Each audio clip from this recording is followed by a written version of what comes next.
esta conversación los maestros Paco Cruz y Jaime Hernández, que ya llegaron a la mesa de maestros para hablar de este y otros temas. El querido Francisco Paco Cruz, periodista de larga trayectoria, más de 47 años en el periodismo, autor de una larga lista de libros, sobre todo los dos más recientes, Las Damas del Poder y García Luna, El Señor de la Muerte. Orgullosamente miembro de esta familia sin censura.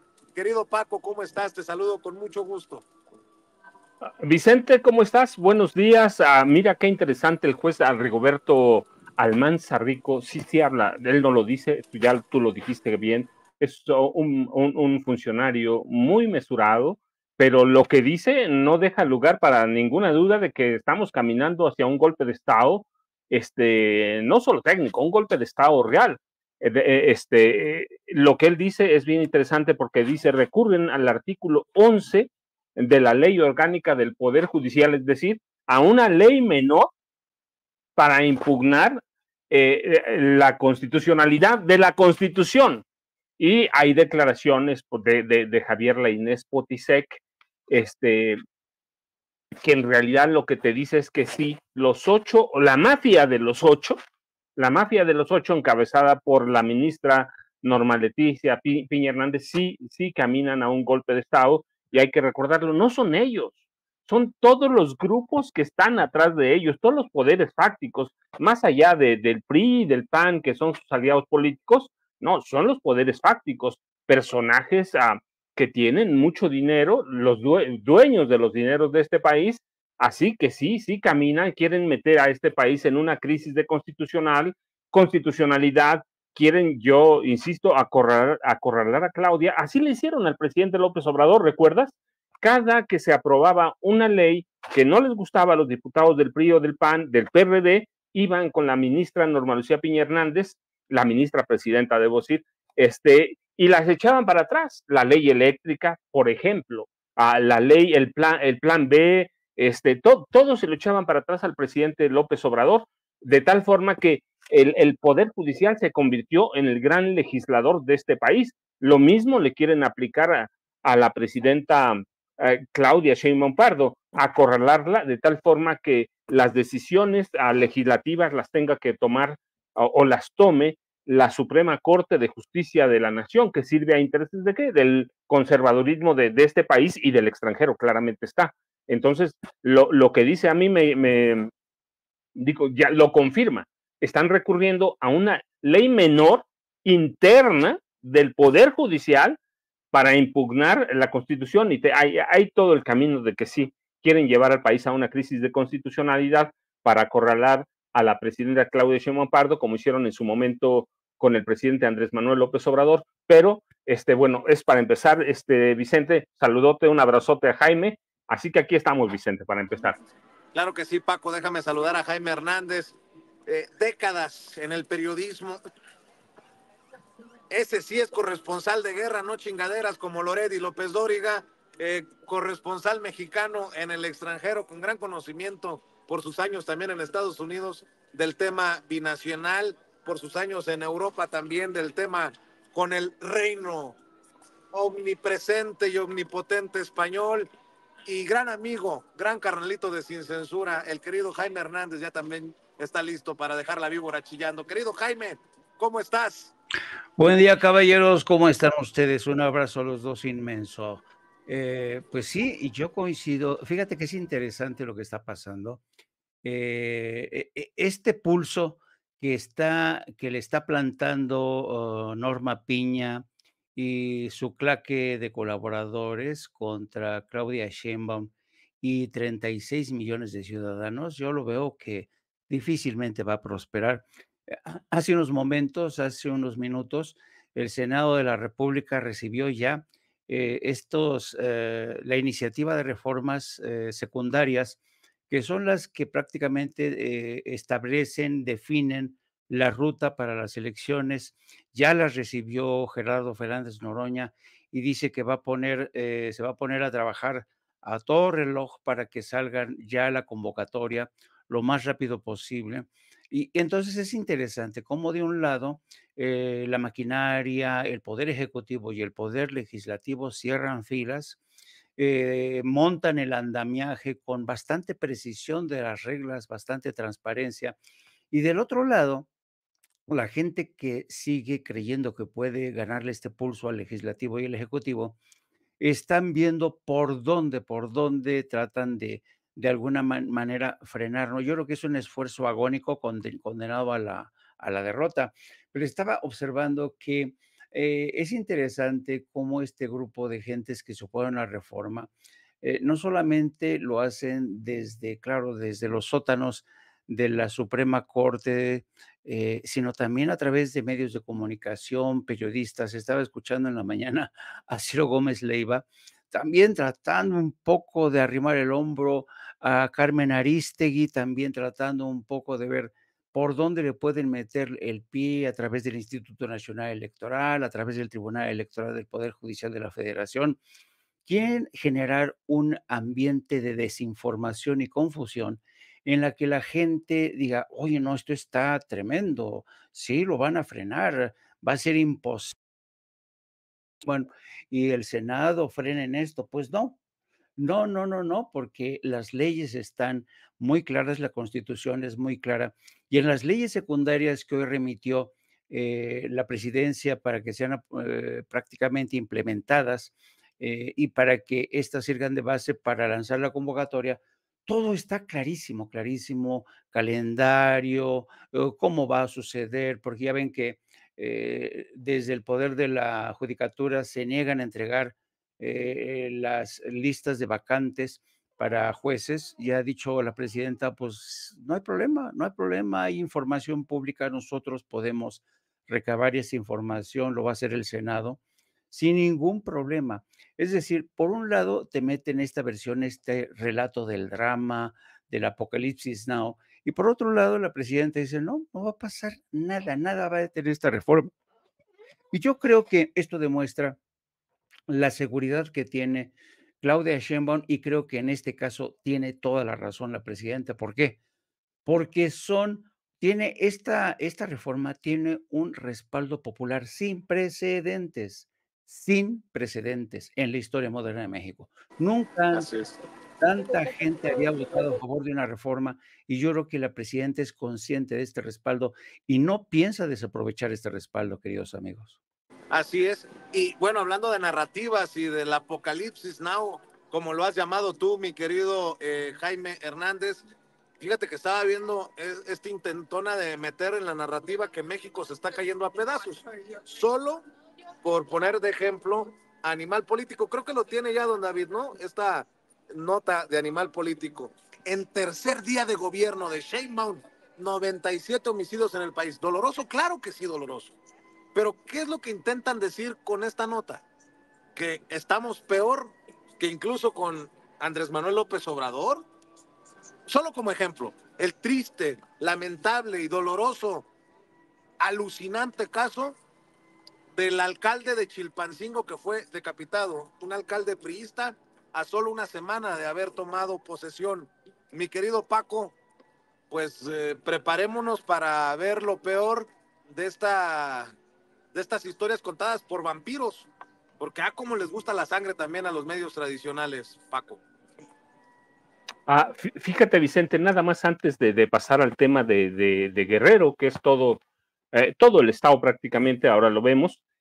Nosotros aquí dijimos, tú lo recuerdas, en febrero pasado dijimos que Norma Piña estaba listando un ejército para enfrentar a Claudia Sheinbaum Pardo. Lo dijimos en Sin Censura, presentamos, dije, hay documentos, aquí están, los tengo en mis manos, están preparando un equipo para hacerle frente a Claudia Sheinbaum Pardo. Ellos ya sabían que iba a ganar. Por otro lado, mira, cuando se llega a la fecha fatídica, al margen de las leyes secundarias, con el presupuesto al poder judicial, ¿quién lo va a elaborar? Se lo van a admitir a la ministra presidenta Norma Lucía Piña Hernández. ¿Quién va a elaborar el presupuesto del Poder Judicial? ¿Cómo lo van a elaborar si va a estar en camino un proceso electoral?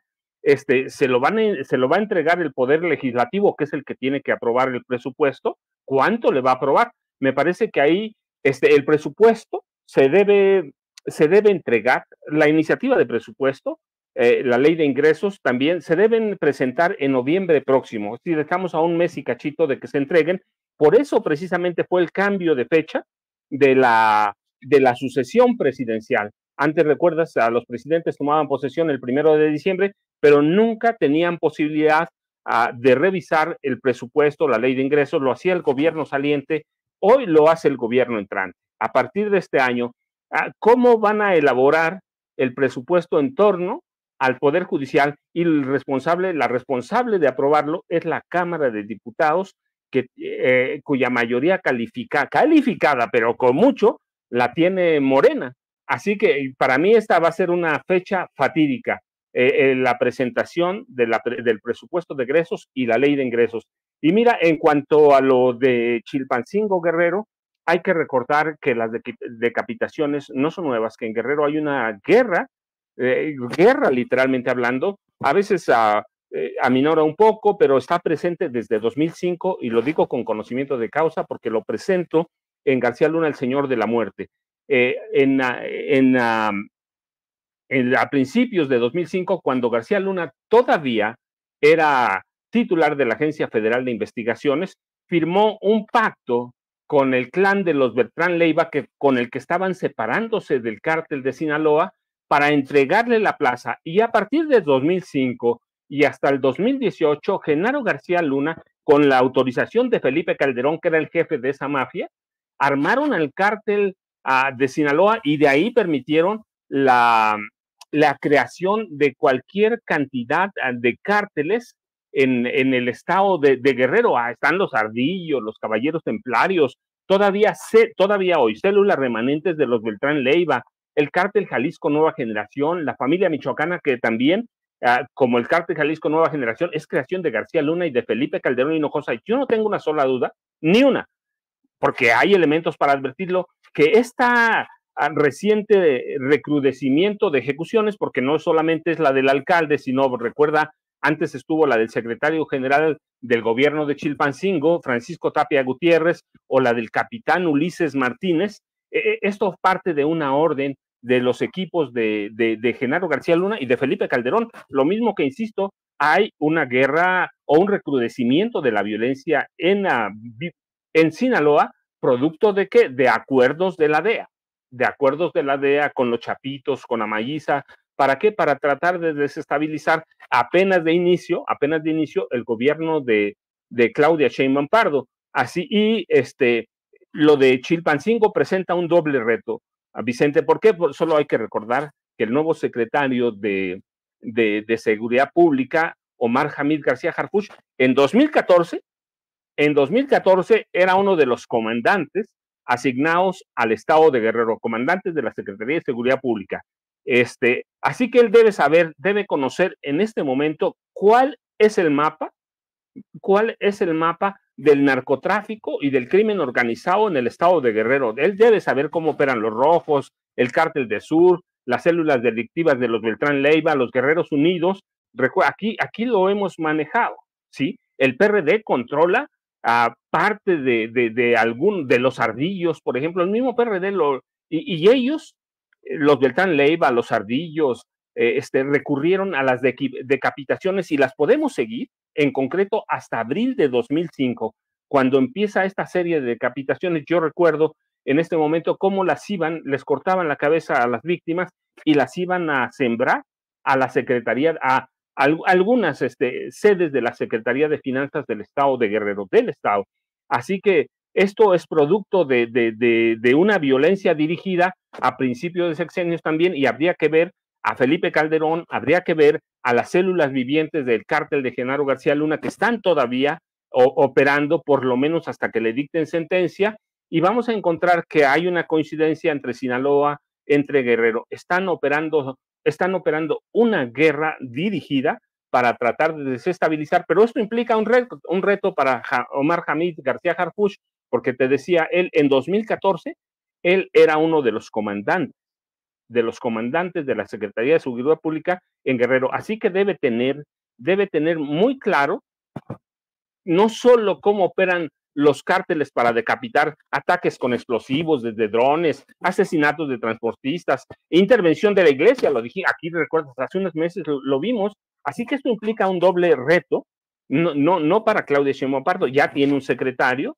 ya está operando el secretario, un reto para Omar Hamid García Harfuch, un reto para la Guardia Nacional, y es el primer gran reto para las Fuerzas Armadas, que deben conocer también cómo están operando, quiénes son los cabecillas de estos cárteles y a dónde están. Y lo tienen que resolver muy pronto. Este sí, tanto como el de Sinaloa. Es un crimen que es una afrenta para la seguridad de este país. No es porque sea el asesinato de un alcalde, cualquier asesinato es una afrenta para este país, pero este caso es un caso, además de violencia, es un caso político lamentable, pero es político. E insisto, viene esta violencia desde 2005, cuando Genaro García Luna, con la autorización y el visto bueno de Felipe Calderón Hinojosa, firman un pacto con el cártel de Sinaloa, que en ese momento eran los Beltrán Leiva, para entregarles la plaza de Acapulco, y de allí se extendieron prácticamente a todo el estado. Así que implica un doble reto, ver y resolver el asunto del alcalde y el asesinato del secretario general, que seguramente fueron los mismos grupos, el del capitán Ulises Hernández Martínez. Así que tiene un primer reto, pero que le quema las manos a Omar Hamid García Harfuch, Vicente. Y bueno, esperemos que salgan mañana en sesión los panistas a decir por qué es urgente que se declare narcoterrorismo en estas acciones, a narcoterroristas, a los que cometen estos actos atroces como los de Chilpancingo, Guerrero, para que puedan venir a ayudarnos desde el extranjero. Es una cosa que es alucinante, nadie me lo contó. Yo que estuve ahora en el Senado, escuchaba a los panistas, entre ellos incluso a Ricky Riquín, Canallín, mi querido Jaime Hernández. Escucho tus comentarios, tus opiniones. Fíjate que es interesante cómo, a ver, es que hay que echar un poco de memoria. Yo no sé si ustedes se acuerdan que en septiembre del 2006, en un acto que realmente fue, fíjate, fue cubierto y causó más sensación en medios internacionales, un evento que a partir de ahí marca prácticamente el inicio de la guerra, ¿no? Son los prolegómenos. Es porque Felipe Calderón, 10 días después de asumir su mandato, fue que declara la guerra contra los cárteles. Y todo esto en medio de una ofensiva, sobre todo en la Tierra Caliente, en Michoacán. Y en septiembre del 2006 se produjo un evento que marcaría muchísimo, el nivel de violencia tan sanguinaria, que ya habían impuesto los carteles. Fue un evento en un bar en Uruapan, en el que arrojan 5 cabezas humanas, y, y es increíble, la prensa internacional, bueno, fascinada con esas imágenes tan macabras de las 5 cabezas en este bar de Uruapan. Oye, qué bueno que mencionas esto, Jaime. ¿Qué te parece los medios o las cuentas en redes sociales que están publicando la cabeza cercenada del alcalde de Chilpancingo? Esto ya raya en lo grotesco, en lo absurdo, en lo, no sé, No, hablando no. de esas cosas precisamente. Sí, no, y además, fíjate, si me apuras un poco, hay quien ha hecho una contabilidad de cabezas cercenadas. Se calcula que durante el 2007 y el 2012, cuando estuvo Felipe Calderón, se cercenaron más de 1,300 cabezas, más de 1,300 cabezas. Y claro, pero en aquel entonces, se acordarán, la prensa tenía un pacto con Felipe Calderón para bajarle en la cobertura de la violencia, ¿no? De esta guerra desatada. Y yo no recuerdo que realmente los medios estuvieran tan preocupados como ahora los medios y redes sociales están tan preocupadas por destacar o hacer patente esta imagen de la cabeza del alcalde en Guerrero. Pero, yo recuerdo muy bien porque esto tiene tanto morbo y te dice mucho de por dónde quieren algunos que vayan las cosas. En aquel entonces, me acuerdo cuando a raíz de esa masacre en Uruapan, en ese bar, George Grayson, que es autor de varios libros sobre el narco, era especialista en tema de narco, llegó a la fundación Heritage, que financian básicamente fuerzas conservadoras, el Partido Republicano. Llegó a dar una conferencia y había analistas, congresistas, periodistas, y llevaba al entrar al escenario un saco, iba caminando, entró al saco, y nada más entró al escenario, vació el saco y eran los esqueletos, las cabezas de 5 calaveras, ¿no? Y dice George Grayson: "Esto, señores, es la realidad hoy en México", ¿no? Y todos los conservadores, los republicanos que desde entonces querían que hubiera la declaración de narcoterroristas para los cárteles, se escandalizó, ¿no? Entonces, en aquella época, Calderón, dice: "No, no, no, no podemos, permitir que el mundo vea, con estos ojos, de azoro, de escándalo, lo que está ocurriendo", y ¿se acuerdan cuando firma este pacto con la prensa mexicana para que bajarle 10 rayitas, 20 rayitas a la cobertura? Pero lo que es interesante de todo esto es que el medio elegido, el medio que está destacando todo esto, sea Animal Político, uno de los medios que surge precisamente durante esta época para supuestamente presentarse como una alternativa de periodismo independiente, ¿no? Con estrechos vínculos a medios de comunicación o políticas en Estados Unidos. Y me llama la atención que ahora pues se escandalicen por una cabeza cuando durante todo el sexenio de Felipe Calderón, la contabilidad, grosso modo, cifras conservadoras, es de más o menos 1,300, ¿no? Entonces, claro, todo esto abona el terreno de aquellos que insisten, como tú bien señalas, que sería bueno, no sería tan mala idea declarar, hay varias iniciativas, ¿eh? Hay varias iniciativas que se han quedado a punto de llegar, a punto de ser tomadas en serio de varios grupos conservadores para que los cárteles mexicanos sean considerados tipificados como organizaciones narcoterroristas, lo que allanaría el camino a una intervención militar de Estados Unidos de carácter unilateral. Así es, estoy revisando la última información porque está llegando ya el cuerpo de la admirada y respetada Ifigenia Martínez a la Cámara de Diputados para un homenaje al que se ha llamado al Congreso en su totalidad, querido Paco, querido Jaime, y estamos revisando las imágenes que nos llegan desde la Cámara de Diputados. Eh, y bueno, va a ser un homenaje muy sentido. Bueno, hasta ahí la mezquindad. Hoy la presidenta no se lo guardó. La presidenta Claudia Sheinbaum en la mañanera dijo, es el colmo que hayan tenido que salir a desmentir los nietos de Ifigenia Martínez esta versión de que la culpa de la muerte de Ifigenia es de ella o del expresidente Andrés Manuel López Obrador porque hubo una presión para que fuera a presentar la banda presidencial a la primera presidenta. Ya los nietos de la admirada Ifigenia Martínez, que en paz descanse, dijeron que ella fue la que decidió.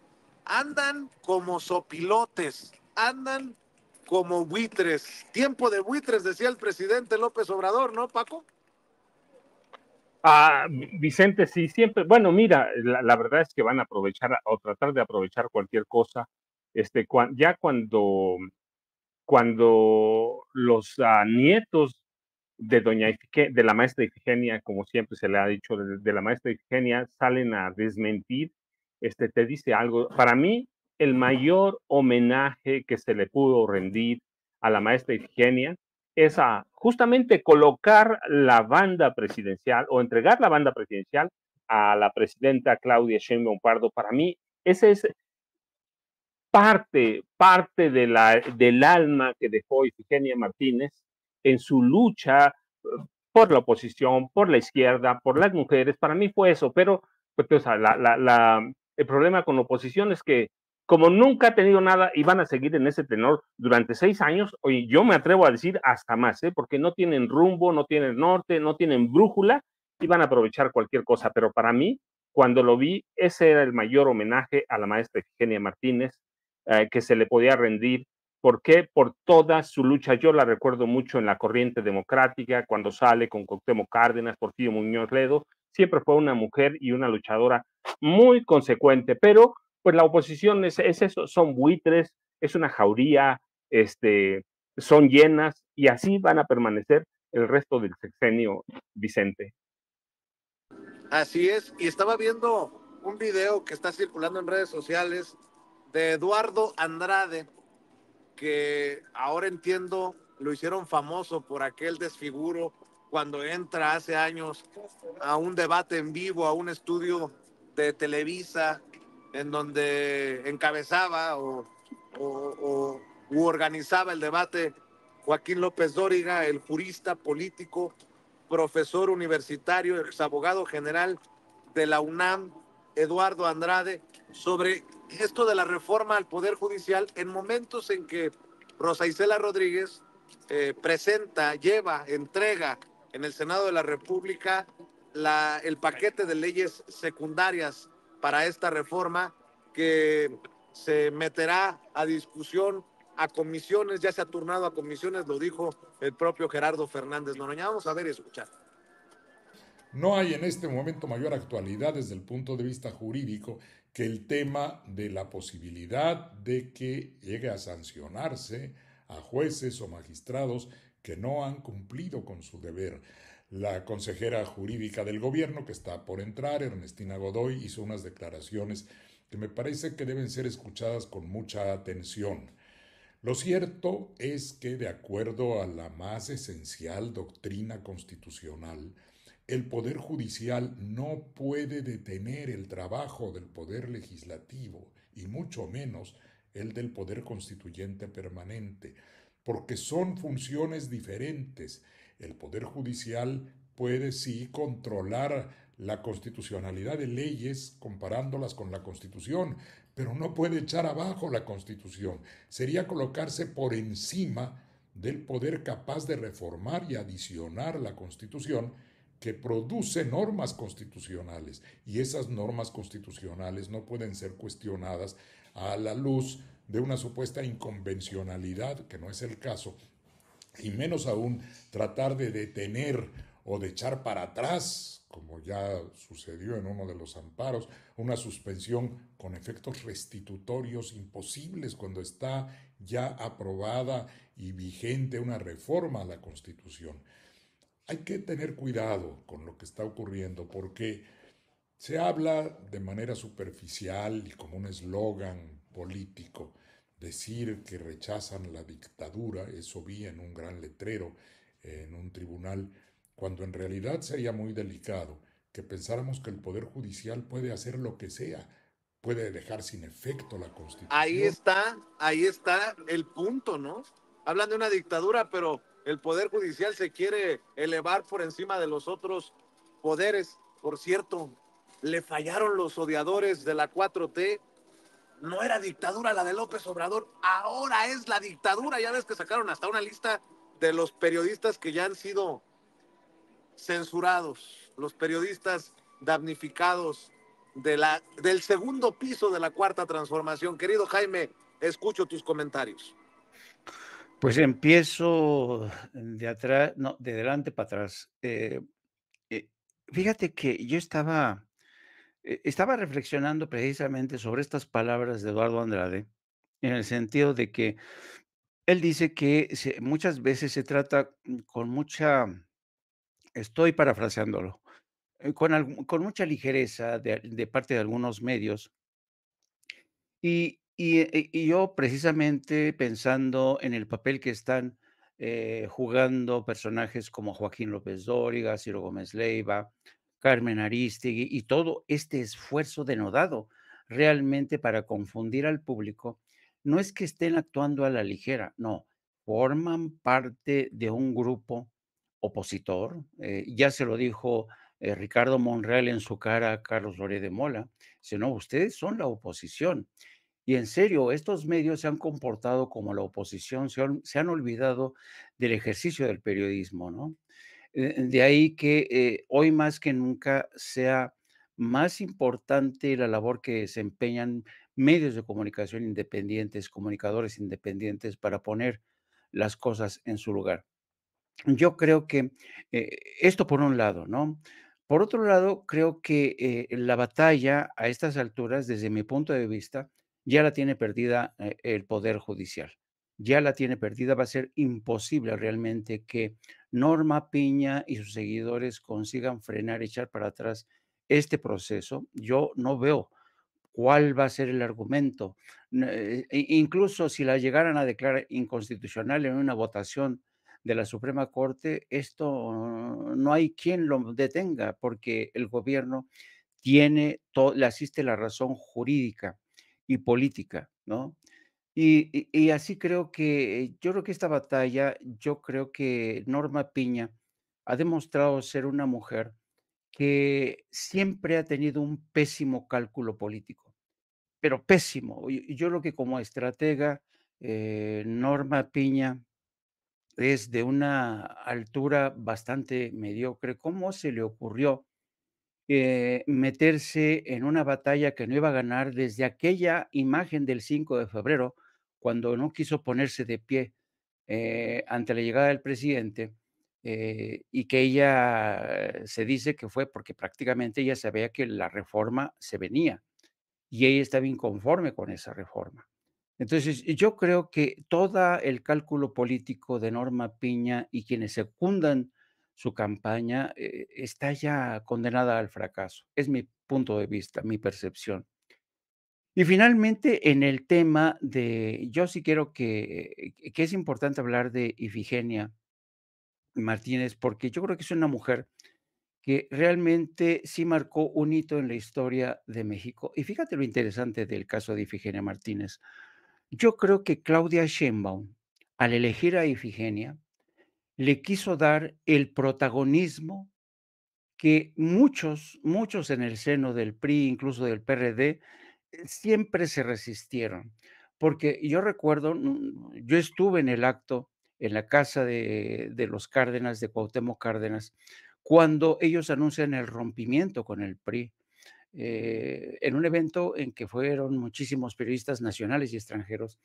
Y en ese evento el protagonismo se lo llevó Cuauhtémoc y Porfirio, no Ifigenia, que siempre se mantuvo, digamos, como en un perfil más bajo, más cuidado. Y a lo largo de toda esta ruptura, de este movimiento de democratización, siempre quienes salían en los reflectores y las cámaras, pues eran Cuauhtémoc y Porfirio, menos Ifigenia.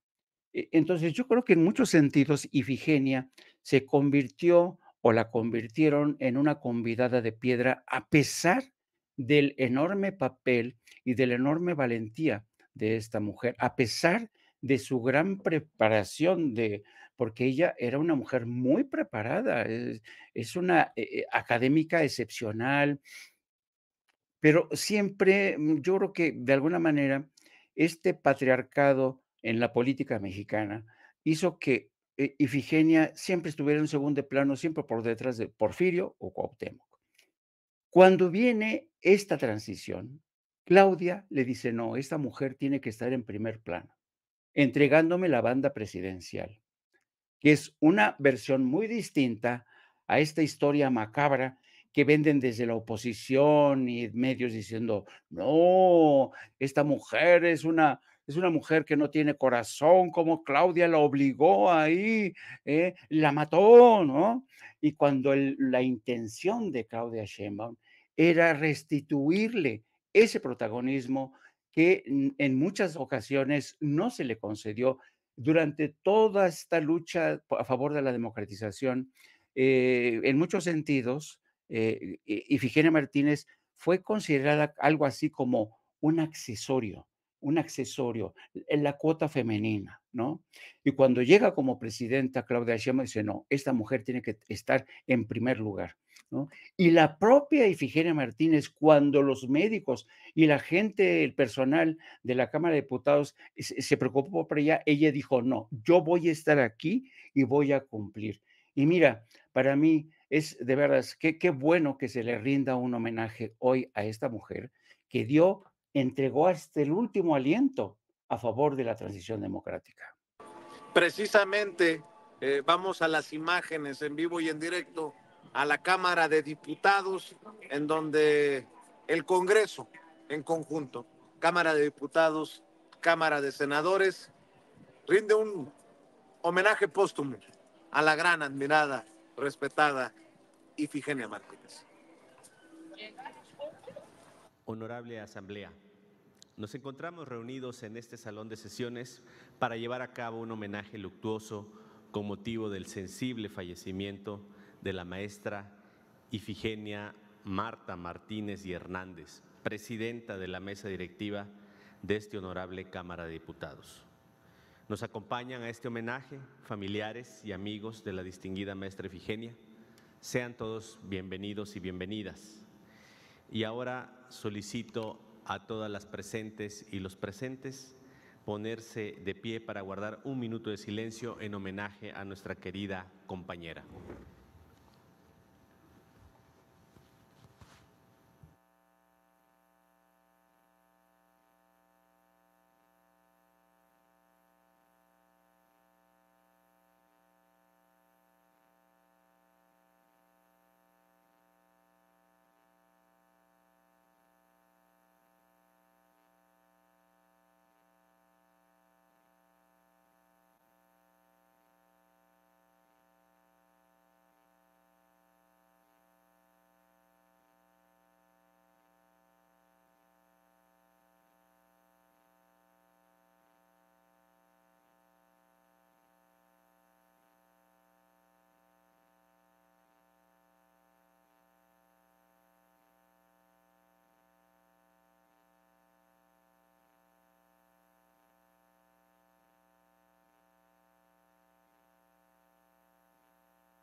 Pueden tomar asiento. Muchas gracias.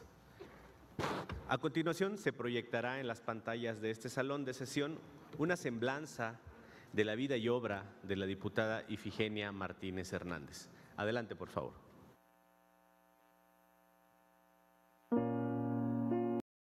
At Grainger, we're for the ones who pay attention to every little detail. The ones who fuss, tinker, and sweat the small stuff.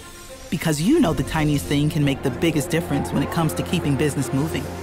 We get it. We're the same way, offering access to product experts to help you quickly and easily find what you need. So whatever your industry, you know you're always getting professional-grade products. Call, click Grainger.com, or just stop by. Grainger, for the ones who get it done. Diplomática mexicana y presidenta de la mesa directiva de la Cámara de Diputados. Estudió Economía Política en la Universidad Nacional Autónoma de México y es la primera mujer mexicana en obtener una maestría en la Universidad de Harvard. Tuvo un papel importante en el movimiento estudiantil de 1968 y fue una de las principales defensoras de la autonomía universitaria tras la ocupación del ejército en Ciudad Universitaria. Fue asesora de la Secretaría de Educación Pública a cargo del doctor Jaime Torres Bodet, donde participó en la comisión que elaboró el llamado Plan de 11 años para la extensión y mejoramiento de la educación primaria en México. Diputada federal de la 50ª legislatura por el Partido Revolucionario Institucional, donde presidió la Comisión de Presupuesto. Posteriormente, en 1980, fue nombrada por el presidente José López Portillo como representante permanente de México ante la Organización de las Naciones Unidas. En 1988 fundó la Corriente Democrática junto con Cuauhtémoc Cárdenas y Porfirio Muñoz Ledo. Subsecuentemente, en 1989, fue una de las fundadoras del Partido de la Revolución Democrática. Se convirtió en la primera senadora de la República electa por el Distrito Federal en la 54ª legislatura, representando a un partido de oposición. Asimismo, fue diputada federal en la 56ª legislatura y participó como coordinadora económica en la campaña presidencial de Andrés Manuel López Obrador en el 2000. Fue diputada en la 61ª legislatura del Congreso de la Unión. nombrada presidenta de la Mesa de Decanos, convirtiéndose en la primer mujer de izquierda en tomar protesta constitucional a las y los diputados federales. En 2016 fue diputada en la Asamblea Constituyente de la Ciudad de México en el marco de la reforma política del Distrito Federal, donde participó activamente en la elaboración de la primera Constitución para la Ciudad de México. Paralelo a su vida política, la maestra Ifigenia Martínez participó activamente en ámbitos académicos y culturales, como investigadora, columnista y conferencista, destacando su obra La distribución del ingreso y el desarrollo económico de México, de 1960, estudio pionero en la maestría que permanece relevante hasta la actualidad. Integró el Consejo General Consultivo del Fondo de las Naciones Unidas para la Infancia. Fundadora y socia de la Fundación UNAM y la Academia Mexicana de Economía Política. Sus aportaciones a la academia, la economía y la política la han hecho merecedora de diversos premios y reconocimientos, entre los que destacan Premio Nacional de Economía del Banco Nacional de México, Doctorado Honoris Causa de la Universidad de Guadalajara, Medalla Sor Juana Inés de la Cruz de la Cámara de Diputados, imposición de su nombre a la Sala de Protocolos de la Mesa Directiva del Senado de la República, Doctorado Honoris Causa de la Universidad de Guerrero y la Medalla Belisario Domínguez del Senado de la República. Fue senadora en la 64ª y 65ª legislaturas por Morena y presidenta de la Mesa Directiva de la Cámara de Diputados en la 66ª legislatura del Congreso de la Unión. Fue responsable de transmitir la banda presidencial a Claudia Sheinbaum durante la sesión solemne de transmisión del Poder Ejecutivo. Es así como recordamos a la maestra Ifigenia Martínez y Hernández, por su liderazgo femenino y como una gran mujer que dio múltiples batallas por la democracia y la justicia en nuestro país. Un ejemplo que abre paso a las generaciones futuras.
Asamblea, en este homenaje luctuoso a la maestra Ifigenia Martínez, presidenta de la Cámara de Diputados, harán uso de la palabra diputados, diputadas, senadores y senadoras de los grupos parlamentarios representados en este Congreso de la Unión, quienes evocarán a la memoria de nuestra querida compañera y darán un mensaje. Iniciamos con la senadora Amalia Dolores García Medina de Movimiento Ciudadano, quien podrá hacer uso de la tribuna hasta por 3 minutos. Bueno, mi querido Paco, mi querido Jaime, estamos viendo imágenes históricas también. Y fíjate que en esta reseña se menciona cuando Ifigenia junto a Cuauhtémoc, junto a Porfirio Muñoz Ledo, se rompen con el PRI, ¿no? Y pienso, fue la única que no zigzagueó. O sea, con mucho respeto, porque hasta el ingeniero Cuauhtémoc Cárdenas tuvo sus momentos extraños en el gobierno que encabezó Andrés Manuel López Obrador, sobre todo. Y bueno, Porfirio, que tristemente se despide de este plano, confrontado y haciendo declaraciones muy locas en relación a su historia, pues. Mi querido Paco, ¿con qué reflexión, tema, comentario, tú decides con qué cierras en esta vuelta final? Mira, Vicente, Jaime, creo que hoy debemos hablar de Israel, el genocidio, para aniquilar en tiempo real al pueblo palestino. No hay que dejarlo pasar. No se trata solo de las 42,000 o poco más de 42,000 víctimas de las que se habla, ¿no? Es una guerra permanente desde 1948, 49, y en esta última ofensiva, además de esos más de 42,000, no se habla, por ejemplo, esta es la punta del iceberg, mira, no se habla de los desaparecidos, que se calcula que hay como unos 10,000 desaparecidos, 1.9 millones de desplazados, 70,000 casas destruidas, por lo menos 97,000 heridos, más de 20,000 niños asesinados, más de 20,000. No hay que dejar de lado este genocidio eh, en manos de un gobierno sionista que encabeza Benjamín Netanyahu, que prácticamente no obedece a nadie, que ha entrado en la locura, en la locura de matar, de asesinar, desaparecer, de borrar al pueblo palestino. Así que cada que hablemos de la Alemania nazi, debe remitirnos necesariamente también a Benjamín Netanyahu.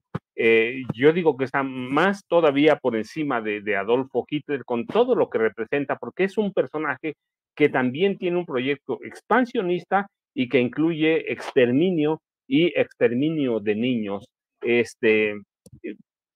Esto debe marcarnos como un antes o un después, más allá de que los ataques de Israel al pueblo palestino sean constantes y sistemáticos.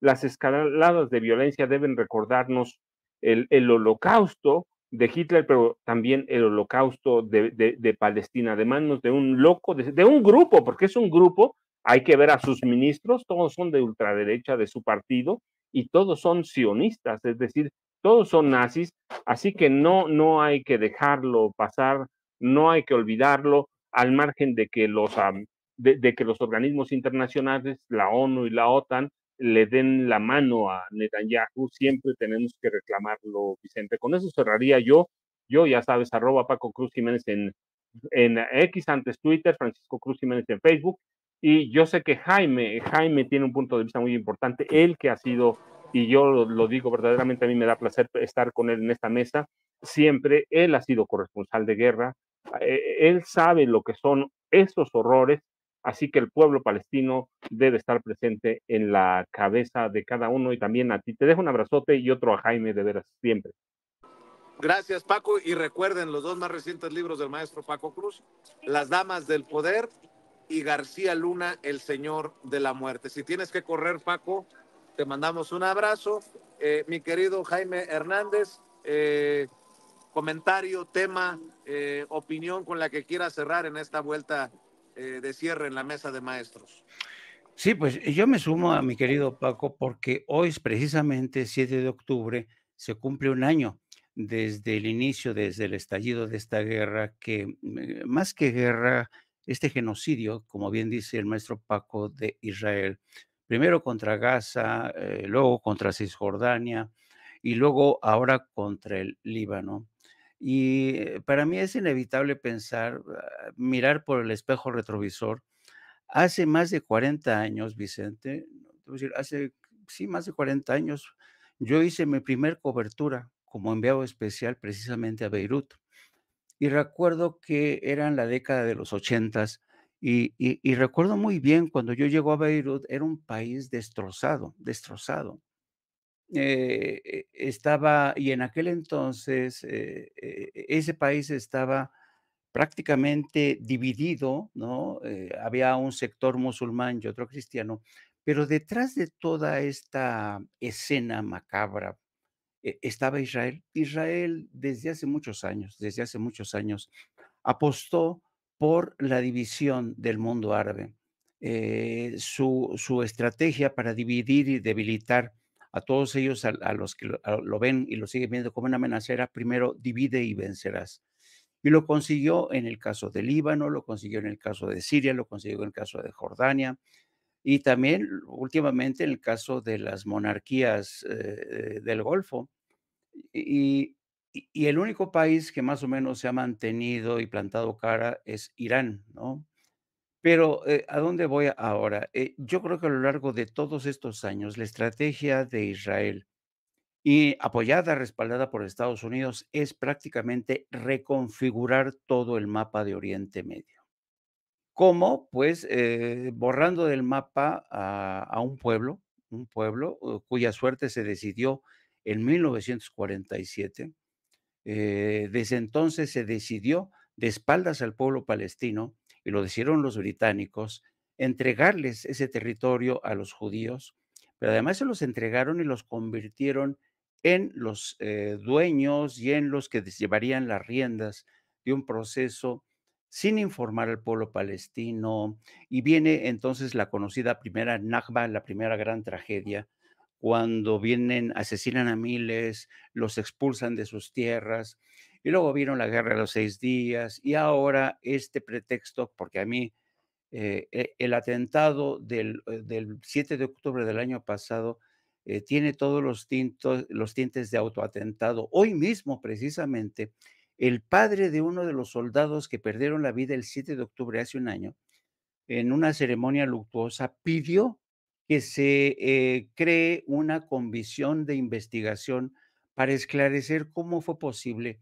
que Israel, que es el país que tiene mayor salvaguardas en todo el mundo, no pudo impedir el atentado de Hamás, una organización que, por cierto, fue respaldada desde siempre por Benjamín Netanyahu.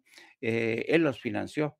¿Por qué? Porque quería dividir a la OLP, a la Organización de Liberación de Palestina. Entonces, este trabajo durante décadas de Israel para dividir, debilitar a gobiernos, y que ha contado incluso con el financiamiento y respaldo de Estados Unidos, llega en un momento, en un punto realmente de no retorno, y además con un manejo de la información asquerosa. Si ustedes se fijan en las primeras planas, por ejemplo, de diarios como The New York Times o Washington Post, los titulares van más o menos en este sentido: la guerra de hace un año sin un futuro claro, patatín, patatán, ¿no? Cuando el titular debería de ser el genocidio que Israel inició hace un año. Nadie en Estados Unidos, ningún medio de comunicación se atreve a utilizar la palabra genocidio. Lo que es más, les cuesta trabajo si ustedes buscan en las páginas del New York Times, la organización o la OLP es innombrable la palabra Palestina. Y todo esto se ha convertido en una conjura precisamente de Estados Unidos, Israel y aliados, algunos de ellos europeos. No sé si se dieron cuenta que Francia recientemente advirtió a Israel que por favor ya cesara, que buscara un alto al fuego. Sí, pero ¿saben cuándo interviene el señor Francia? Qué casualidad, cuando Israel empieza a bombardear Líbano, que es considerada como por los franceses como su protectorado. Hasta entonces alza la voz Francia para decir: no puede más, ya no te voy a dar más armas, después del genocidio tan descarnado, tan horrible de lo que ha ocurrido en Gaza. Así es que yo creo que vale la pena, sí, mirar un poco en este día en el que se cumple un año del inicio de este genocidio, porque yo creo que este va a ser uno de los temas que van a marcar la reconfiguración de fuerzas en Oriente Medio. Yo creo que estamos ya en una fase muy, muy, muy avanzada de este proceso. Israel ha lanzado 85,000 toneladas, 85,000 toneladas de bombas, muchas de ellas de enorme potencia que sirven para penetrar varios metros de profundidad, pero nunca en una guerra se habían lanzado tantas toneladas de bombardeos contra una comunidad que hoy está prácticamente, vive en medio de la miseria, la hambruna, las enfermedades. En fin, yo creo que sí, en México pasan muchas cosas que merecen nuestra atención, porque también estamos, México, yo no tengo alguna duda, se ha convertido en faro que ilumina muchas de las causas de izquierda, pero precisamente por eso no deberíamos de perder de vista lo que está pasando en Gaza y Cisjordania. Y con esto me despido, queridos amigos. Vicente, como siempre, un abrazo enorme, mi querido Paco también. Yo entro dentro de media hora a No Apto para Cínicos. Vamos a hablar también de estos temas y me pueden seguir a través de nuestras redes sociales, @Jaime Jorno. Hasta la otra, queridos amigos. En YouTube lo encuentra como No Apto para Cínicos. ¿Es a la 1 ya, Jaime? No, a las 2. Ah, ok. No me asustes, dije yo, ¿cómo? En 1 hora y media. En Exacto. 1 hora y media nos vemos con el querido Jaime. Gracias, Paco. Gracias, Jaime. Estamos al pendiente. Un abrazo para ambos, maestros. Y déjeme enlazarme